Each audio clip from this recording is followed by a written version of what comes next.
delighted to be joined by Luke Marshall from Dysfunctional Clothing. How are you, pal? Yeah, not bad yet.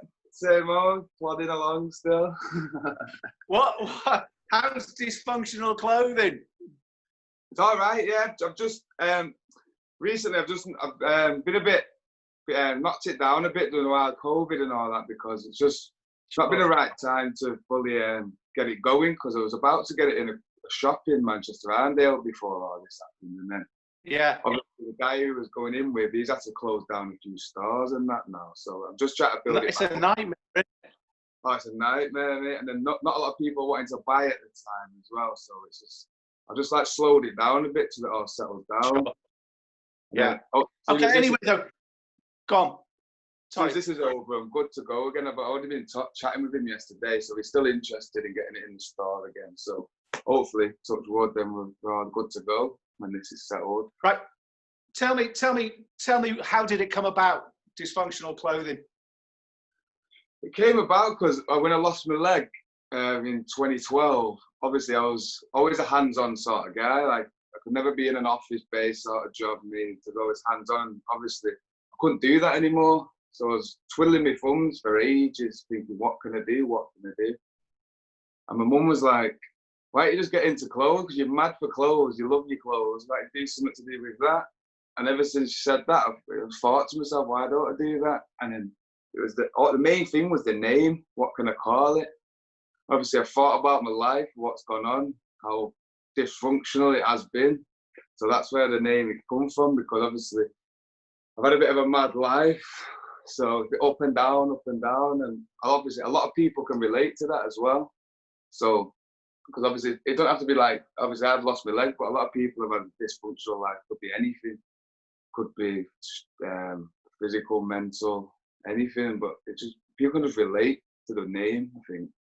So that's where the name comes from.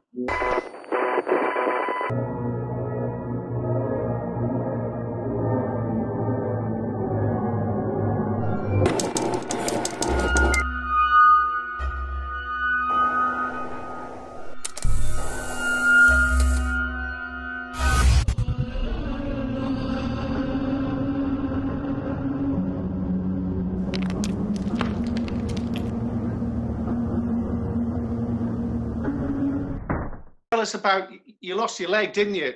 Tell us when and how did that come about? I was 19 at the time. I just got my first car. Obviously, like you do, you go for a little drive with your mates up to early hours, go driving around. And I was just going for a drive to Lindam with my friend, and just about a mile before I got there, I see some hazard lights flashing in the distance. As I got closer and closer and closer, I noticed that a little Fiat 500 had smashed into this wall. But there's loads of cars just going past, and no one has stopped. I was like, why is no one stopping here? So I've popped my tyre on a brick, what she crashed, on the wall she crashed into. There's all bricks in the road, but I popped my tyre, so I pulled up, put my hazards on. That was a crucial part of what I'd done. I had to do that, because obviously it was a bad road, and obviously that's a good thing I had to do. And I ran back to that girl to make sure she was okay. There was nothing wrong with her. She was just in a bit of a mess. She smashed the car up and everything. But obviously, I just seen to her to make sure she was okay. She rang mum and dad to pick her up, blah, blah, blah. And then the guy whose wall she crashed into, he's come out to see what's going on. And he said, I said, I know you've popped your tyre, so I've got some cones in my garden. We'll comb round your car while you change your wheel, because it's a pretty bad road around here. It's down the lanes, like the back lanes. He's like, yeah, sweet. And then he popped out at the other entrance with these cones. And as I was walking back to my car, all I've heard was these tyres screeching around the bend, and the headlights coming towards me, wrong side of the road. She must have been doing about 80, 90 miles an hour easily. And my mate's going, she's going to hit your car there. And I'm like, no. Obviously, it's my first car. I was like, please don't, please don't. But she didn't hit it head on. She lost control, and her car fell on its side. And it skimmed down the side of my car. And at the last second, you see on films when people are just in shock when something's falling from the ceiling and just don't move. That's what my mate was like, and I was thinking, hang on a minute, you need to get out of the way here, pal. But it weren't moving, so the last second I ran over to her, I've gone, boom, shoulder barged my mate out of the way, and he landed on top of that guy whose house it was. Obviously, then I didn't have time to react. So I dived up the wall at the last second, but obviously that leg mustn't have made it. And she just crushed it against the wall and just took it off. But it was rubbish at the time. But to be fair, the leg never really got me down, losing my leg. I think it's made me a better person, made me appreciate life more. Obviously, I wouldn't be where I am today if that didn't happen, I don't think. I wouldn't be in the same. Listen, how long was the recovery, and did you suffer? You must have suffered mentally going through it. Yeah, but I think and physically. Yeah, physically it was bad, pain-wise. Mentally, I say for the first 3-4 months, I was in a bad place, like really bad, because my mum was dying at the same time as well with multi-neuron disease. So she's the reason I stayed alive at the scene of the accident, because I thought if I die now, that'll kill her, because she didn't have long left. So she made me stay awake, because I lost nearly 7 pints of blood as well. So I knew I was dying. I could feel it. I was dying, but I was punching myself in the face just to stay awake. But yeah, the first 4 months it was killer, because my mum was getting worse and worse and worse, and I was just like, what am I going to do in my life now? No one's going to want me, all that sort of stuff. But then obviously I'm one of them. Literally one day I just went, bam, changed. And since something clicked in my head that day, I just thought my mum won't want me to sit around like this, not a chance. So then I just thought, you know what, you need to sort your head out, mate. And then ever since that day, I've just got up and just want to make her proud now. And that's why brilliant, man. He gave me the idea for the clothing as well. So when she passed away, it just made me want to do it even more. That's why. Tell me this: who comes up with the designs? Who's behind that? Myself. The clothes are brilliant, by the way. For anybody out there, Dysfunctional clothes, they're absolutely brilliant. But who comes up with the designs? And is there like a theme, a concept to the logos and the designs on the clothing? Me and my business partner come up with them himself, but there's a theme to it. Like the first collection is called Survival Collection. Because obviously I survived what's happened, and a lot of people can relate who've survived other things as well, whether it's mental health, anything, whatever you've gone through in life and survived it.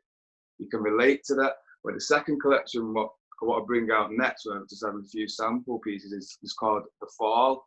And that's got things like, obviously survived what happens, and then people, and then fell down a bit in my own head, like my mental went down, everything.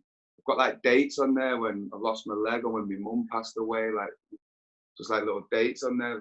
Everything means something to me. And obviously it will also mean things, not the dates, but like things will mean something to other people as well. Like we're gonna show some examples of obviously your clothes and what have you. But for people who haven't come across Dysfunctional clothing, describe it. What is it? It's a high quality streetwear fashion. That's the best way I can describe it, because I've gone for like the highest quality you can possibly go for, because there's a lot of thousands of brands out there at the minute.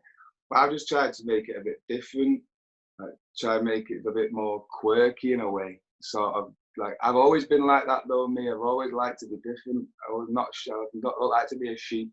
You know what I mean? I just like, I always wear mad colours, and obviously the clothing and that aren't mad colours, but I'm just one of them. I just like stuff different. I don't want to follow everybody else. That's why the quality wise, I've just gone for best of the best, just to try and make it different.